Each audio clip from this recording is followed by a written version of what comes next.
Армысыз көрермен, бұл арнайы шығарылым. Студияда мен Сапарғали Дүйсебай. Қала әкімі Ғабит Сыздықбековтың қала тұрғындарымен ашық көшпелі кездесуі Абай ауданына қарасты Көкбұлақ шағын ауданында жалғасты. Шаһар басшысы бірден халықтың мәселесін тыңдауға ашық екенін жеткізді. Ынтымақ шағын ауданында экология мәселесі өзекті. Ауыл биі алюминий шығаратын зауыттың экологияға зияны тиетінін айтты. Әкімден бұл проблеманы назарға алуды сұранды. Шымкент қаласы алқабилердің қоғамдық бірлестіктің мүшесімін. Сізді білемін ғой, танысыз. Айта беріңіз. Ынтымақ елді ауыл биімін. Мәселен, бізде алюминий завод сол мазалап отыр қазіргі таңда. Қай жерде? Жақын жерге ме? Ынтымақ 2-де, батыс шағын аудан. Жоқ, енді алюминий заводы ол қай? Абай ауданы, батыс шағын аудан. Голд алюминий. Голд алюминий. Не мәселе бұл? Экология мәселесінде ғой.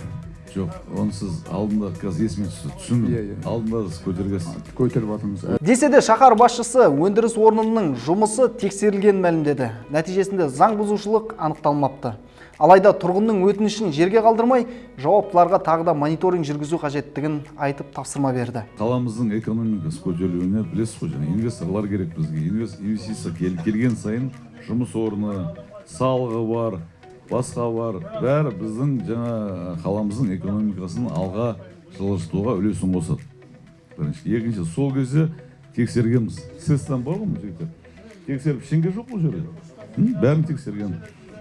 Сізге жазым неге? Жоқ, былай. Мен сізді ойлағым келмейді. Шынымды айтсам, жаман жағынан. Білесіз бе, қандай не деген? Қазір көп адам басқа заводтарда, цементный завод бар стандарттың.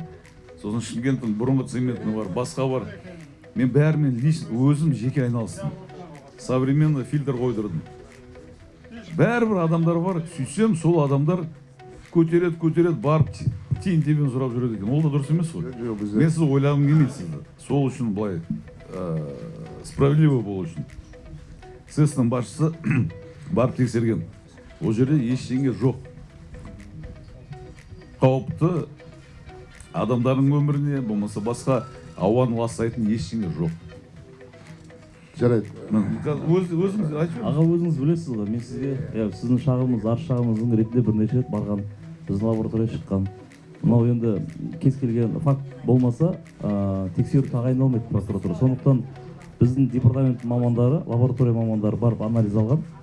Ол бойынша ПДК-дан асу фактілері анықталмаған. Анықталмағандықтан тексеру ашуға негіз жоқ. Жасмын? Өзіңіз білесіз, былтыр тексеру өткізген. Биылғы бірақ арыз шағымыздың негізінде жаңағы ПДК-дан асу фактісі жоқ. Сондықтан тексеру тағайындауға негіз жоқ. Бұл көшпелі кездесудің ерекшелігі барлығы ашық форматта өтеді. Оған кез келген қала тұрғыны қатыса алады. Алдын ала жазылудың да қажеті жоқ. Мәселеге де шектеу қойылмаған. Көкбұлақтағы кездесуде өзін қоғам белсендісімін деп таныстырған Мейрамгүл Насирова жұмыс тапшылығы проблемасын назарға алуды өтінді. Тұрғын өндіріс орындарының санын арттыруды қолдайды. Менің айтпағым, бізде мына жерде корпоративке қалаға қосылғалы өндірістік корпоратив Көкбұлақ деген жеріміз, мына жерде 180 гектар жеріміз болған. Енді бүгін естіп жатырмын, сол Тұран ауданға өтіп кетті деп. Ол Көкбұлақтың Абай ауданына қарайтын жер. Мейлі ғой қай жерсе де. Бізге ауылымызда жұмыс орны жоқ, өзіңіз білесіз. Жұмыс көзі жоқ бізде, бәрі қалаға қатынайды. Қаланың арғы шетінен бергі шеті 50-60 километр. Ол балдарының тәрбиесін бере алмайды, ата-аналар көшеде жүріп, жұмысқа іздеп жүріп. Бізге инфрақұрылым, завод саластырма, фабрика саластырма, қазір әр жерде сондай жастарды қолға алып жатыр ғой, жұмыс көзін іздеп жатыр. Шаһар басшысы бұл ұсынысты қолдайды. Қаладағы индустриалды аймақта кәсіпорындар саны толған. Сондықтан алдағы уақытта жаңадан темір индустриалды аймағы бой көтереді. Ал жұмыс істеймін деген адам сылтау іздемейді. Екі қолға бір күрек табуды ниеттенген азамат алыс жерге де жұмыс істеуге барады, деді әкім. Тіпті жұмыс дегендердің тізімін берсе, зауытқа жұмысқа тұрғызуға дайын екенін де жеткізді. Мына жерде осы мынау неге жолға қарай, жаңа трассаға қарай, сол жерде темір дейтін индустриальная зона болады осы жерде.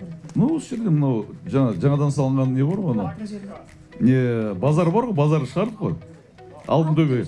Алтын төбе емес, сіздердің орталарыңызда мына жерде темір дейтін индустриальная зона бар. Қазір құрылып жатырмыз.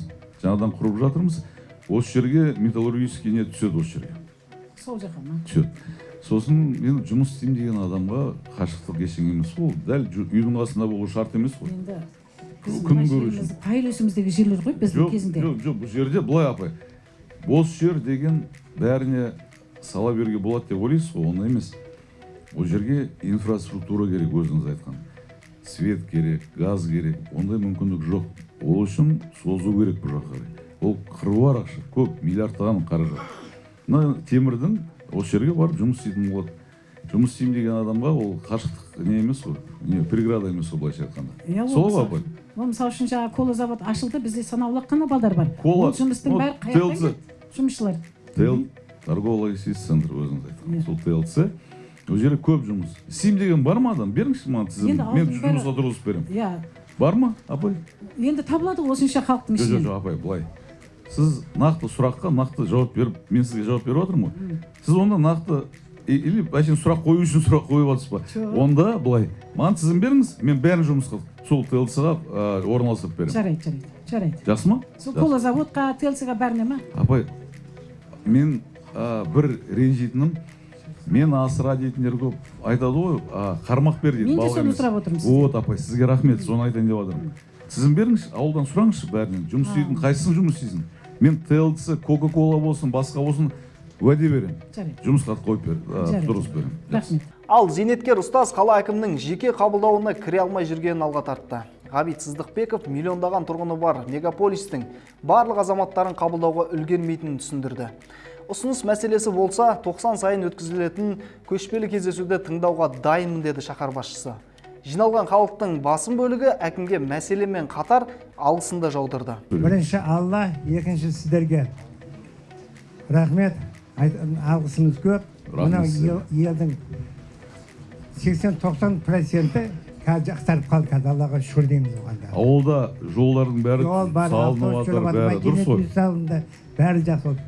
Бір өтініш бар сіздің алдыңызда, не аласың? Айта беріңіз. Осы ауылда бізде ең отбасы төмен бір кісі бар. Баласы екінші группада, анасы денсаулығы жоқ. Жағдай жоқ па? Үйлері? Жағдай жоқ. Үйі құлайын деп тұр. Осы биылғы қыстан қалама, қалмай ма? Түсіндім. Қазір онда былай, мынау Бахадүр ініңізді білесіз ғой? Бұл кісі мәслихаттың төрағасы. Осы қаладағы екінші адам, былайша айтқанда. Қазір көзіңізше сұраймыз.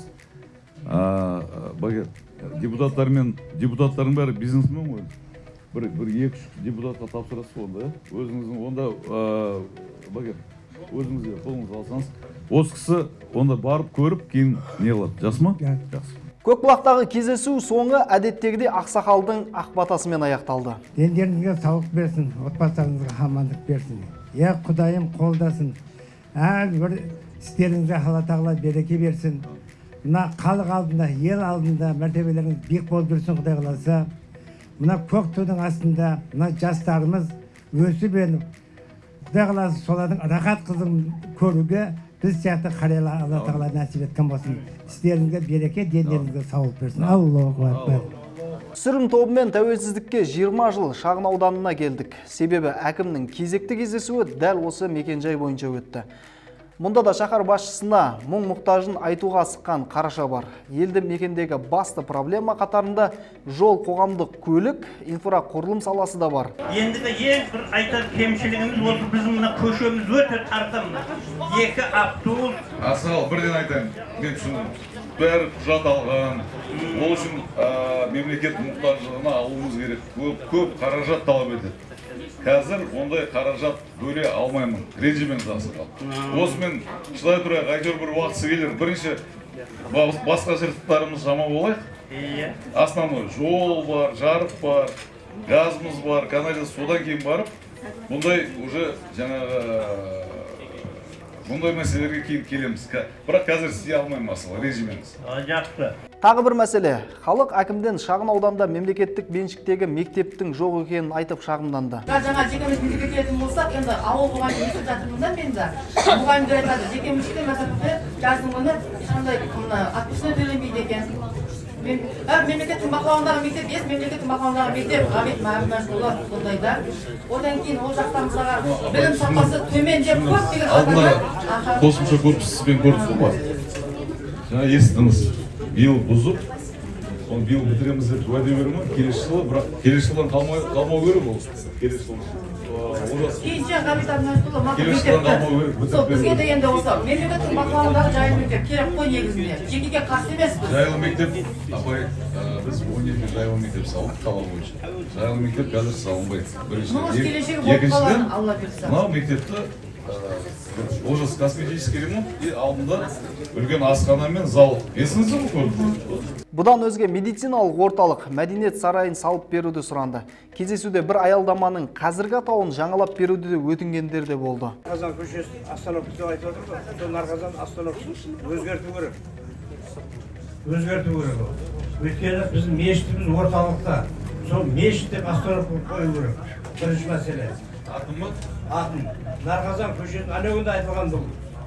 Одан алдында заявка бергенбіз. Ол мәселе қаралып жатқан жоқ. Оның нөмірін бәрін жазып алғанбыз. Ол қаралып нағатқан жоқ. Ол көше емес, немес, остановканың Остановканың атын мешіт остановка деп қою керек. Қазір қандай? Нарқазан остановка. Нарқазан. Несімен ұнамайды сізге? Мешіт орталығымызда біз мешітті білмейді, көбісі өші тұрып өзі білмейді. Жақсы. Ауыстырып беріңдер оны. Мешіт аялдамасы. Ауыстырып. Кейінгі мәселе. Ауыстырып береді. Кейінгі мәселе. Жаз бол. Біздің осы Онда мешіт аялдамасы. Сізден өтіш, осы ауыл тұрғында 5000 халық бар. Бізде мәдениет сарайы жоқ, бірінші Бар ғой мәдениет сарайы? Көк бұлақта бар. Көп уақытта ғой, біз өзіміз үшін бұл жерде 2,5 халық бар.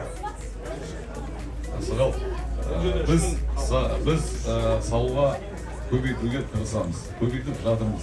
Бірақ жақын жерде бар ғой, мәдениет сарайына баруға болады, жақын алыс емес көп болады. Кездесуде айтылған әр мәселе назардан тыс қалмайды.